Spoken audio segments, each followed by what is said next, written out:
In today's video, I'm going to teach you how to create a problem ticket in Zendesk.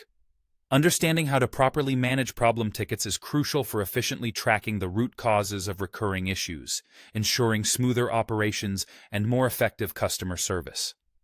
So, let's get started on how you can do just that. First, you need to open the ticket that best summarizes the recurring issue you're dealing with. This is an important initial step. Think of this ticket as the hub of all related issues, a central piece where you'll gather all relevant information. Having a clear and comprehensive ticket will not only help you manage the situation better, but will also assist your team and any involved parties in understanding the scope and impact of the issue.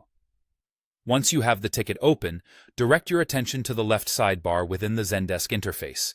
Here, you'll find a drop-down menu labeled Type. It's important to note that this is where you will categorize your ticket appropriately. From this drop-down menu, you need to select Problem. By choosing the Problem option, you're effectively designating this ticket as the master ticket for this particular issue. This means it will act as the reference point for tracking the root cause of the recurring problem, as well as the resolution process. Now, after you've selected Problem from the drop-down, you're going to want to click the Submit button. This is a crucial step. Otherwise, your changes won't be saved, and the ticket won't be updated as the master problem ticket. When you submit, make sure to set the ticket to either Open or Pending. This status update serves two purposes. Firstly, it keeps the ticket active in the workflow, ensuring that it remains in focus for your support or IT team. Secondly, it signals that the issue is acknowledged and is either being actively worked on or is awaiting further information or action. And just like that, you have successfully marked the ticket as a problem ticket in Zendesk.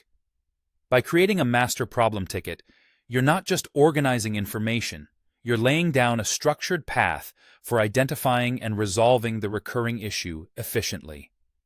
This approach also enables better communication across your teams, allowing everyone involved to be aligned on what the problem is and how it should be dealt with. I hope you found this tutorial helpful and that it has given you a clearer understanding of setting up problem tickets. Staying organized and methodical will immensely aid in addressing support challenges with greater ease and success. Thank you for watching, and I'll see you in the next video.